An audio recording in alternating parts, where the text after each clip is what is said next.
Hello everyone. तो exercise 8.1 का question number 11 देखें। तो इसमें लिखा हुआ है state whether the following are true और फॉल्स, जस्टिफाई योर आंसर। तो आपको ट्रू फॉल्स बताना है, ठीक है ना। तो इसका फर्स्ट पार्ट है which is the value of 10a is always less than 1। तो 10a की वैल्यू हमेशा 1 से छोटी होती है। क्या ये सही है या गलत है? तो उसके लिए आपने टेबल में पढ़ा ना, साइन कोस टेन कोट से कोसेक, इन सबको हमने टेबल में वैल्यूज पढ़ी थी काफी सारी।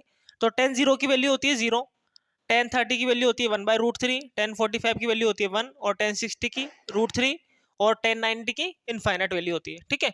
तो इसने कहा है कि 1 से छोटी होनी चाहिए हमेशा। तो 1 से छोटी तो है बट 1 के बराबर भी है और 1 से बड़ी भी है। √3 का मतलब क्या हो गया 1.732 अप्रोक्सीमेट इतना होता है। इसका मतलब 1 के बराबर भी हो सकती है, 1 से बड़ी भी हो सकती है। इसका मतलब ये फर्स्ट पार्ट तो फॉल्स हो गया, ठीक है। सेकेंड पार्ट है sec equal 12/5 for some value of angle A.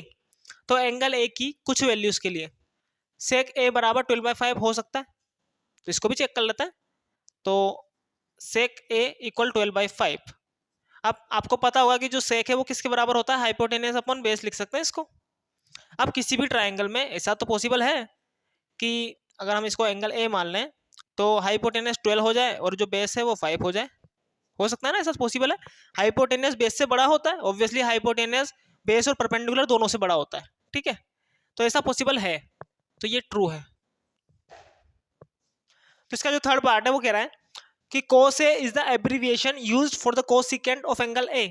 तो cos A cosecant of angle A इसका एब्रीविएशन है। एब्रीविएशन मतलब इसको रिप्रेजेंट करने का तरीका है शॉर्ट में।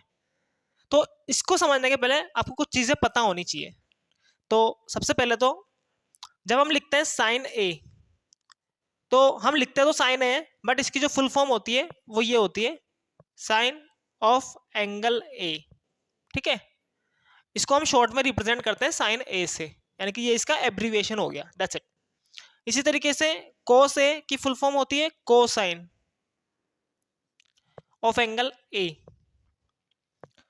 तो बाकी 10a को हम लिखते हैं tangent of angle A. Cot A को हम लिखते हैं कोटेंजेंट कोटेंजेंट ऑफ एंगल ए। और सेक ए को हम लिखते हैं सीकेंट ऑफ एंगल ए। और कोसेक ए को हम लिखते हैं कोसिकेंट ऑफ एंगल ए, ठीक है। तो आप इसे ध्यान रखेंगे। तो अब आप क्वेश्चन जो थर्ड पार्ट है उसको आप कर सकते हैं। Cos is the abbreviation of cosecant of A. तो कोसिकेंट ऑफ एंगल ए इसका एब्रीविएशन तो कोसेक ए होता है ना। कोस तो कोसाइन का होता है, इसका मतलब फाल्स हो गया ना ये तो, ठीक है। अब cot A is the product of cot and A.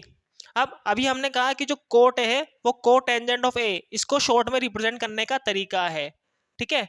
अब इसका मतलब ये बिल्कुल भी नहीं होता कि जो कोट ए है उसको हम ऐसे लिख सकते हैं कोट इनटू ए, ठीक है।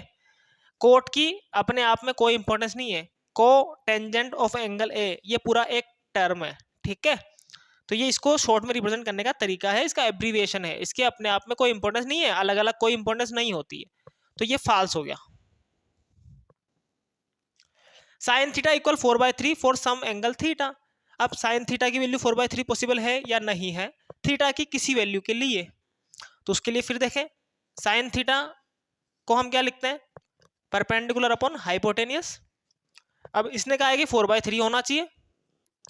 अब किसी भी ट्राइंगल में हाइपोटेनियस सबसे बड़ी साइड होती है, किसी भी राइट ट्राइंगल में, ठीक है। किसी भी राइट ट्राइंगल में जो हाइपोटेनियस है वो सबसे बड़ी साइड होती है।